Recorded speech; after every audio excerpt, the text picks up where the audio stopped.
When I saw that $2,000 were disappearing from our joint account every month, I still didn't understand that my life was about to turn into ruins. My name is John, and for 13 years I considered my marriage to Daphne the epitome of happiness.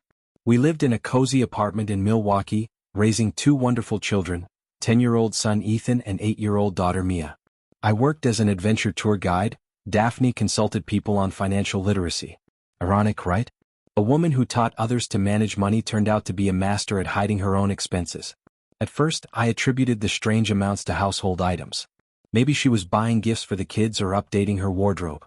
But when $6,000 disappeared in 3 months, I couldn't ignore the obvious anymore. Daphne had always been meticulous with finances. It was her profession, her passion. So such unjustified expenses seemed absurd. One evening when she went to a financial planning seminar in Dallas, I decided to check the statements more carefully. And there I found what I didn't expect. Regular payments for hotels in Dallas, restaurants, even concert tickets. Not once did she mention these trips as something personal. It was always about work, about clients, about professional development. I started digging deeper. Checked her social media, email, phone bills. And then I found a photo in her cloud storage archive. Daphne hugging a man in a firefighter's uniform near some cafe. The caption read, "With David." The place where it all began. The date, 2 years ago. 2 years. She had been cheating on me for 2 long years and I didn't even suspect. I could have just confronted her, made a scene, filed for divorce. But something inside me demanded more. She wasn't just cheating, she was stealing our money we had saved for the children's education for the future. And she did it with such confidence as if she had the right to do so. The next 2 months I played the role of an unsuspecting husband. Smiled, made breakfast, helped the kids with homework. Meanwhile, I quietly transferred our savings into cryptocurrency to a cold wallet that only I knew about. Every penny we had accumulated over years of living together, about $120,000, I systematically moved into a digital asset inaccessible to bank statements or court decisions. Daphne noticed nothing. She was too busy with her double life. Then I hired a private specialist who helped me gather evidence. Photos of Daphne and David in Dallas, recordings of their phone conversations, detailed card statements where every expense on hotels and restaurants was documented. I learned that David didn't even know she was married. Daphne told him she was getting divorced, that the process was almost complete, that soon they could be together officially. But the most interesting thing I discovered by accident. Digging through her documents, I found an agreement to open a separate bank account in her name.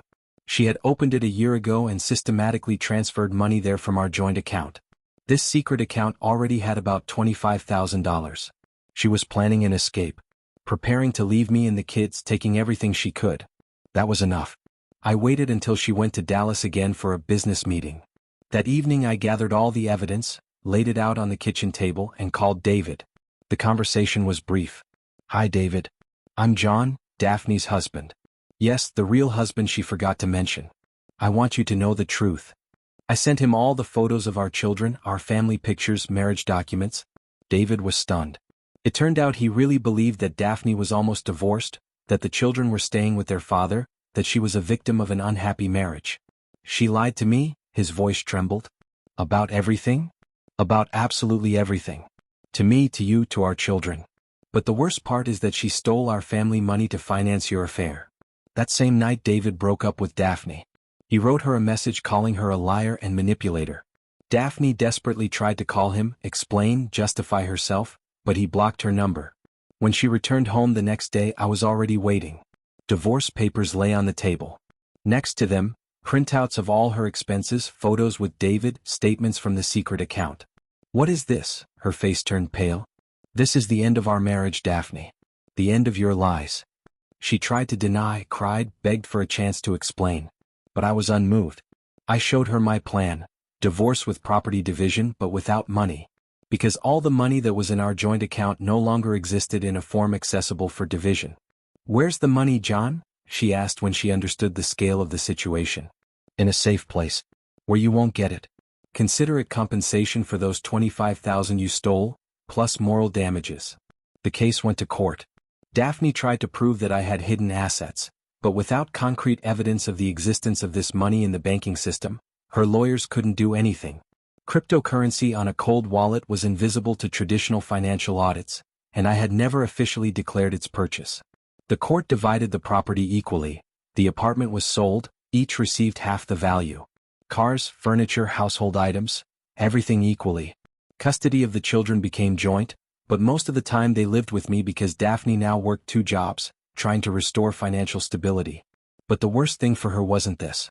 The worst thing, she lost everything. David no longer wanted to see her. Her reputation as a financial literacy consultant was destroyed when the story of how she squandered family money on a secret affair spread among colleagues. Clients began refusing her services.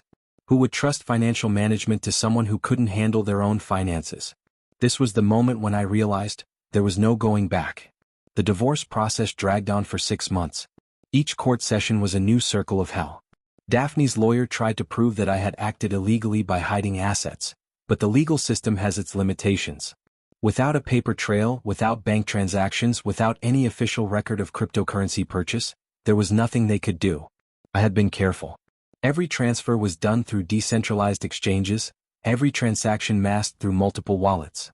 The crypto world gave me anonymity that traditional banking never could. During this time, I watched Daphne deteriorate. The woman who had always been confident, put together, and in control now looked lost. She had to move out of our apartment into a tiny studio on the outskirts of Milwaukee. Her social circle, once filled with professional contacts and friends, shrank dramatically. People who knew the truth about her affair distanced themselves. In the tight-knit community of financial consultants, reputation is everything. And hers was destroyed. I thought I'd be worse, but the kids took it hard. Ethan, being older, understood more. He asked questions I didn't want to answer. Dad, why did Mom do this? Didn't she love us? How do you explain to a 10-year-old that sometimes love isn't enough? That people make choices that hurt the ones they're supposed to protect? Mia was different. She withdrew into herself, became quiet. Her teachers called me concerned about her behavior at school. She wasn't participating in class, wasn't playing with friends. The divorce was breaking her in ways I couldn't immediately fix. We started seeing a child psychologist twice a week. Dr. Sarah Coleman became our lifeline, helping the kids process emotions they were too young to fully understand. Meanwhile, my own life was transforming. The adventure tour business I ran was seasonal, and winter in Milwaukee meant fewer clients. But I had time. Time to plan, time to think, time to rebuild. The cryptocurrency I had hidden away was growing. Bitcoin's value fluctuated, but over those months, it climbed steadily. What started as $120,000 was now worth over $200,000. The financial security I had created gave me breathing room that Daphne no longer had. And then, it got worse. 3 months after the divorce was finalized, I received a call from an unknown number. It was David. John? This is David. We need to talk. I was surprised he had the courage to call. What do you want? It's about Daphne. She's not doing well. I thought you should know. Why would I care? There was a long pause.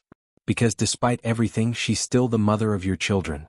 And what she's going through right now, it's bad. He explained that Daphne had become obsessed with getting back at me. She couldn't accept that I had outsmarted her, that I had protected our assets while she lost everything. She spent hours online trying to figure out how to trace cryptocurrency, hired a tech consultant with money she didn't have, went into debt trying to prove I had hidden marital assets. She's destroying herself, David said quietly. And I don't know how to help her anymore. Then why are you still with her? I asked. Another pause. I'm not. I broke up with her again 2 weeks ago. This obsession, it's not healthy. She doesn't talk about anything else. Our relationship became about her revenge against you, not about us. After that, it just got worse. Daphne's mental state became a concern. Her sister, Rebecca, called me one evening. Rebecca and I had always gotten along well during our marriage. She was horrified by what her sister had done but tried to maintain relationships with both of us for the kids' sake. John, I'm worried about Daphne. She's not eating properly, she's not sleeping.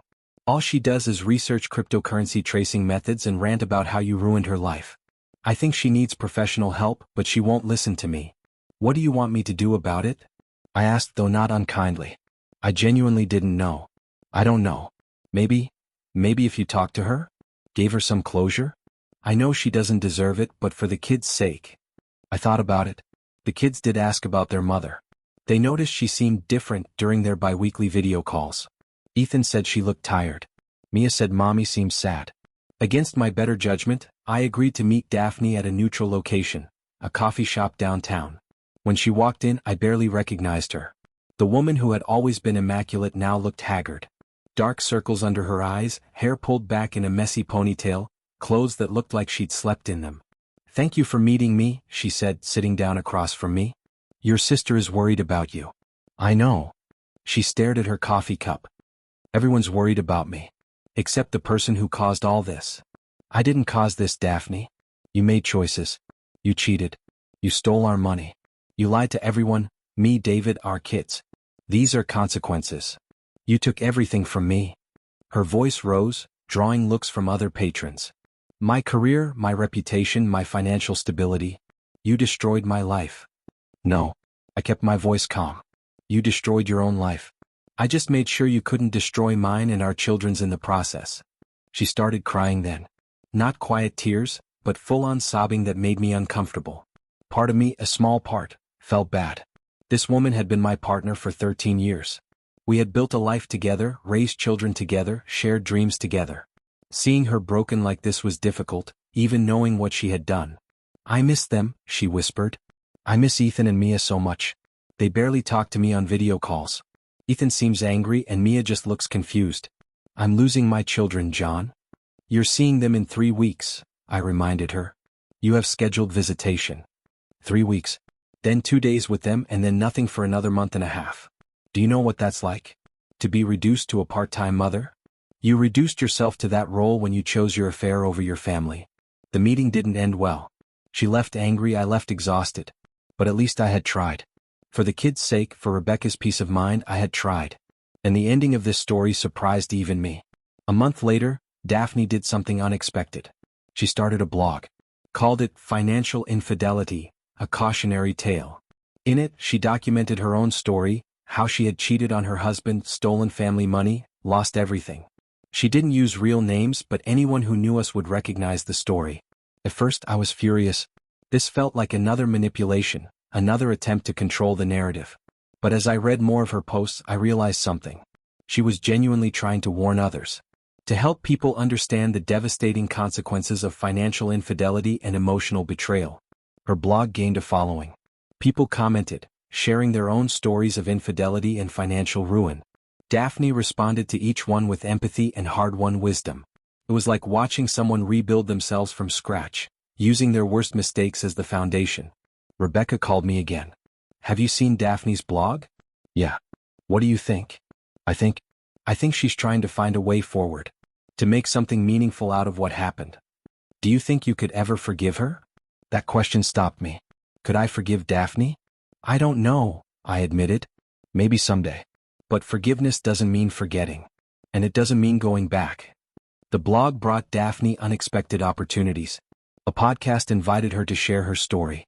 Then another. Her honesty about her mistakes, her willingness to own her failures, resonated with people. She wasn't excusing what she had done. She was acknowledging it, learning from it, and trying to help others avoid the same path. Ironically, this new direction helped her career. Several organizations working on financial literacy and marriage counseling reached out, asking her to speak at events. She started making money again, not as a financial consultant, but as a cautionary tale, a voice of experience about what not to do. What happened after that? You need to hear this. 6 months after the divorce was finalized, Daphne and David got back together. But this time it was different. David had seen her at her worst, watched her spiral and then slowly climb back up. He told me later, we had occasional conversations, oddly enough, usually about helping Daphne be a better co-parent, that he respected the work she was doing on herself. Before I continue, please pause the video and subscribe to the channel so you don't miss any new interesting stories. Thank you. "She's not the same person who lied to me," he said. "She's humbled. Real. I think going through hell changed her." They moved in together in Dallas. Daphne found stable work doing speaking engagements and consulting for nonprofits. She couldn't command the fees she once had, but she was making enough to live on. More importantly, she seemed lighter, less burdened. Her relationship with the kids slowly improved. The bi-weekly video calls became more relaxed. Ethan started opening up to her again, telling her about school and friends. Mia drew pictures to send to her. During in-person visits, I could see Daphne was trying, really trying, to be present, to make up for lost time. You won't guess how this all ends. 2 years after our divorce, I met someone. Her name was Lisa, a fellow tour guide I'd crossed paths with at various adventure sports conventions. She was smart, funny, independent. She knew about my past, about the divorce, about everything. And she didn't run away. Lisa was great with the kids. She didn't try to replace their mother, just became a positive presence in their lives. Ethan called her, Lisa who makes Dad smile. Mia liked showing her the drawings she made. One day Ethan asked me a question that floored me. Dad, are you happy now? Yeah, buddy. I am. Good. You deserve to be happy. Mom does too, I think. She seems happier when we video chat with her and David. Out of the mouths of babes. My 10-year-old, now 12, had more emotional wisdom than I'd given him credit for. This was the calmest day before the storm. Because life never stays simple for long. Daphne's blog had grown significantly. She had thousands of followers and her speaking engagements were taking her all over the country. She published an ebook about financial infidelity that sold surprisingly well. The woman who had lost everything was rebuilding, not to her former glory but into something different. Something more authentic. But then her secret account, the one she'd opened with the $25,000 stolen from our marriage, came back to haunt her. The IRS had questions. She hadn't properly reported that money, hadn't paid taxes on it. It was another mess she had to clean up, another consequence of her choices during our marriage. She called me in a panic. John, I need advice. The IRS is auditing me and I don't know what to do. It was strange, her calling me for help after everything. Get a tax attorney. Be honest about everything. Don't try to hide anything else. I can't afford a good attorney. I sighed. Despite everything, I didn't want to see her go to prison, especially not when she was finally getting her life together. I'll loan you money for an attorney. For the kids' sake. They need their mother even if it's part-time. My reaction shocked even her friends. Rebecca called me crying. I can't believe you'd help her after what she did to you. I'm not doing it for her. I'm doing it for Ethan and Mia. They've been through enough. They don't need their mother in prison for tax evasion. The loan was $5,000. I made her sign a promissory note, not because I expected to be paid back, but because I wanted it documented. Everything in writing now. No more assumptions, no more trust without verification. Daphne hired a good tax attorney who worked out a payment plan with the IRS. She wouldn't go to prison, but she'd be paying off her tax debt for years. Another consequence, another piece of the puzzle of her rebuilding. After this moment, her life was no longer the same. The tax situation scared her straight in ways even the divorce hadn't. She became meticulous about finances again, but this time with transparency. David helped her set up proper bookkeeping for her speaking business. They operated like a team, supporting each other. Meanwhile, my life continued to evolve. Lisa and I got engaged. The kids were excited, they helped me pick out the ring. I was nervous about how Daphne would react, but when I told her, courtesy call, co-parent to co-parent, she surprised me. I'm happy for you, John. Really. You deserve someone who treats you right. Thanks. Will the kids be at the wedding? Of course. They're part of the ceremony. That's good. That's really good. Pause. Would it be weird if I sent a gift? I laughed. Yeah, that would be pretty weird. Okay. Well, congratulations anyway. The wedding was small, intimate. Just close friends and family. Ethan was my best man at his insistence. And Mia was the flower girl. Lisa's parents were there, my siblings, close friends from the adventure tour community. It was perfect. During the reception, my brother Marcus pulled me aside. Man, I never thought I'd see you this happy again after what Daphne did. Yeah, me neither. You handled it all well though. The way you protected your assets, the way you've co-parented with her despite everything. Not many guys could do that. I didn't have a choice. The kids needed at least one parent to keep it together. Still, you should be proud. The cryptocurrency I had protected had continued to grow. It was now worth over $300,000. More than enough to secure the kids' college education with plenty left over. I had won not just in the divorce but in life. I had protected what mattered, rebuilt from the wreckage and found happiness again. Daphne in her own way had also won. Not financially, not in terms of reputation recovery in Milwaukee's financial consulting community. But she had found purpose, found someone who loved her despite her flaws, and was slowly rebuilding her relationship with our children. As for David and Daphne, they're still together. They got engaged last year. Daphne called to tell me, awkward and hesitant, as if expecting me to be angry. But I wasn't. That chapter of my life was closed. I'm glad you found happiness, I told her honestly. You too. Lisa seems wonderful. The kids really like her. They like David too. They talk about the places he takes them when they visit. He's good with them. Really good. It was a strange full circle. The woman who had betrayed me, who had stolen from our family, who had nearly destroyed everything, she was getting her happy ending too. Not the ending anyone expected, but an ending nonetheless. 3 years after our divorce, I took Ethan and Mia on an adventure tour through Colorado. Rock climbing, whitewater rafting, camping under the stars. It was the kind of trip I used to dream about during my marriage to Daphne, but we never had the time or money. Now we did. Now we had both. On the last night, sitting around a campfire, Ethan asked, "Dad, do you ever regret how things turned out with Mom?" I thought about it carefully. I regret that our marriage ended. I regret that you guys had to go through the divorce. But I don't regret protecting our future. And I don't regret finding happiness again. Me neither, Mia chimed in. I like our family now. It's different, but it's good. Yeah, Ethan agreed. It's good. And it was. Life had thrown us into chaos, but we had survived. More than survived, we had thrived. The betrayal that could have destroyed us became the catalyst for something better. Not perfect, never perfect, but better. Daphne continued her speaking career, becoming a recognized voice in discussions about financial infidelity and relationship betrayal. Her blog turned into a book deal, and she donated a portion of the proceeds to organizations supporting families going through divorce. She never got back the reputation she had in Milwaukee. That was gone forever. But she built a new reputation, one based on honesty about her failures rather than pride in her successes. David proposed to her at the same cafe where they first met. She called to tell me, and I could hear the happiness in her voice. Whatever else she had done, whatever mistakes she had made, she had found someone who loved her. That counted for something. Lisa and I had been married for 2 years when we found out she was pregnant. The kids were ecstatic about having a little sibling. Even Daphne seemed genuinely happy for us when I told her, "You're going to be a great dad to this baby, just like you've been to Ethan and Mia through everything," she said. Thanks, Daphne.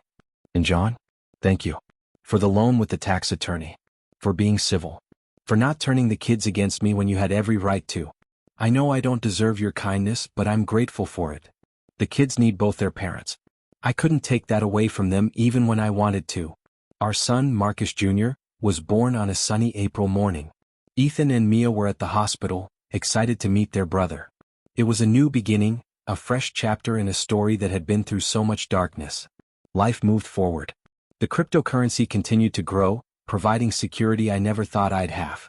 My adventure tour business expanded. Lisa became a partner in the business, bringing her own expertise and contacts.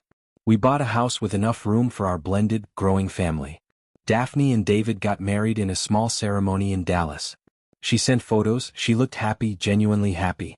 He looked at her the way I used to look at her, back before the lies and betrayal.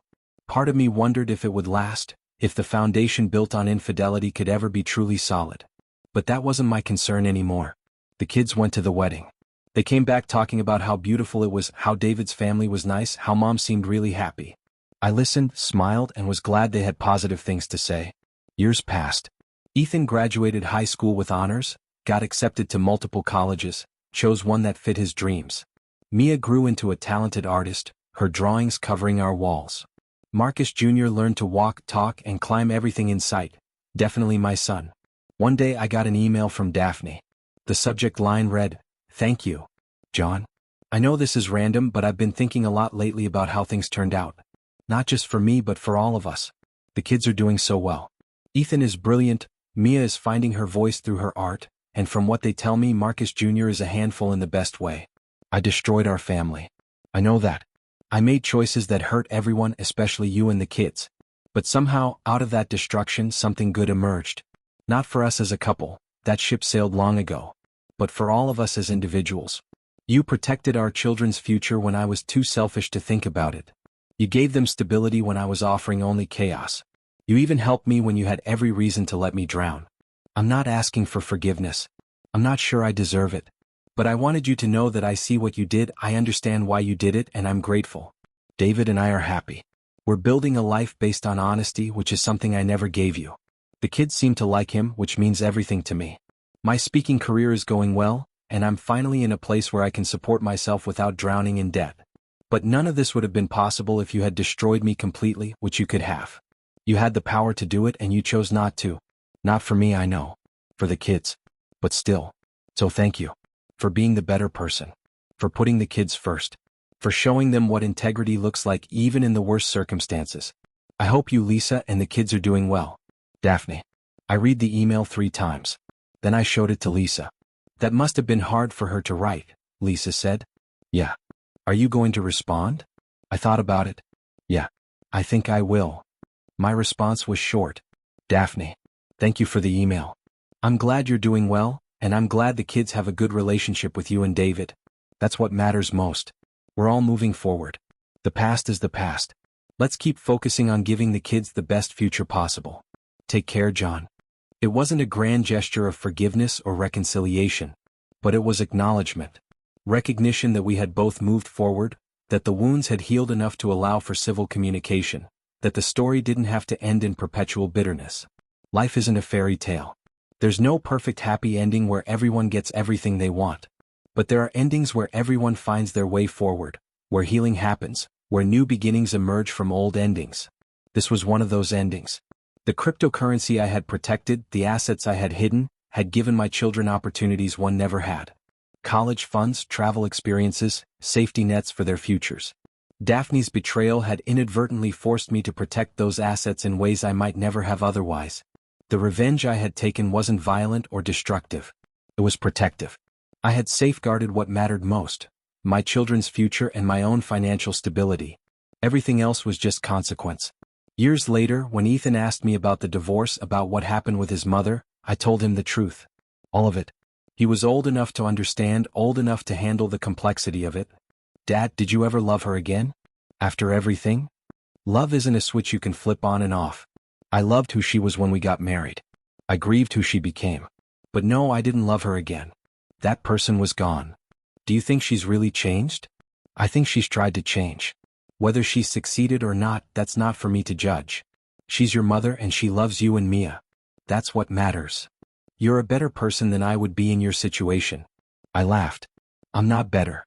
I just made different choices. And some of those choices were motivated by anger and revenge as much as protection. Still, thanks for not making us choose sides. You never should have to choose. You get to love both your parents even when they're not together. And that, ultimately, was the real ending. Not a dramatic confrontation, not a shocking revelation, not a Hollywood moment. Just people moving forward, carrying their scars, building new lives from the rubble of the old. Daphne and David stayed together. They seemed genuinely happy from what the kids reported. She continued her work speaking about financial infidelity, using her mistakes to help others avoid the same path. Lisa and I built a life filled with adventure tours, family dinners, and the chaos of raising 3 kids. We weren't perfect, but we were honest with each other. That honesty was the foundation I had lacked in my marriage to Daphne, and I protected it fiercely. The cryptocurrency I had hidden away eventually funded Ethan's entire college education. With enough left over for Mia's art school and a trust fund for Marcus Jr., the financial security I had fought for during the divorce became the safety net that caught all of us. Sometimes I wondered what would have happened if I hadn't discovered the affair. If Daphne had been more careful, if David had never existed, if the money had kept disappearing without me noticing. Would our marriage have eventually collapsed under its own weight of lies? Probably. Some structures are too damaged to stand, no matter how much you try to prop them up. The betrayal hurt. Even years later, there were moments when I remembered the pain of discovery, the anger of confrontation, the sadness of watching my family break apart. But those moments became fewer and farther between, replaced by new memories with Lisa, with the kids, with the life I had rebuilt. Revenge, I learned, isn't always about destruction. Sometimes it's about protection. Sometimes it's about making sure the person who hurt you can't continue hurting you. Sometimes it's about walking away with your dignity and your assets intact, leaving them to face the consequences of their own choices. I didn't destroy Daphne. I didn't need to. She had done enough damage to herself. All I did was make sure she couldn't drag me and the kids down with her. And that, in its own way, was the most effective revenge possible. Years turned into decades. The kids grew up, started their own lives, made their own choices. Daphne remained a part of their lives, a presence in holidays and celebrations. David became, surprisingly, a decent stepfather figure. Not trying to replace me, just being there when the kids visited. Lisa and I celebrated our 20th anniversary with a trip to New Zealand, one of the adventure destinations I had always dreamed of visiting. We went skydiving, bungee jumping, explored glaciers and mountains. It was everything I had imagined and more. On the flight home, Lisa asked me, "Do you ever regret how you handled the divorce?" Sometimes I wonder if I was too harsh. But then I remember what she did, what she was willing to do, and I know I made the right choice. The kids turned out great. Yeah, they did. Despite everything, they turned out great. And that was the real victory. Not the money saved, not the revenge taken, not the new life built. The real victory was that Ethan, Mia, and Marcus Jr. were happy, healthy, thriving people who knew how to trust, how to love, how to move forward from pain. They had learned from watching their parents' mistakes and triumphs. They had learned that betrayal hurts but doesn't have to define you. They had learned that consequences are real but redemption is possible. They had learned that families can break and reform into different shapes that still work. These were lessons I never wanted to teach them. But life doesn't always give you a choice about the curriculum. The story of my divorce from Daphne became, in its own way, a story of survival and reconstruction. Not just for me but for all of us caught in its wake. We all found our ways forward, carrying our scars, learning our lessons, building our futures. And if someone asked me whether the revenge was worth it, whether the pain and anger and careful planning accomplished anything meaningful, I'd point to my children. I'd point to the financial security that gave them opportunities. I'd point to the life I built with Lisa, honest and open and full of adventure. That was worth it. That made everything worth it. YouTube may no longer suggest my channel to you, so subscribe to it to receive new interesting stories. You will also help the channel grow and improve the quality of its content. The screen now displays a playlist with other interesting stories that you can listen to. You can also write in the comments what stories you would like to see on the channel.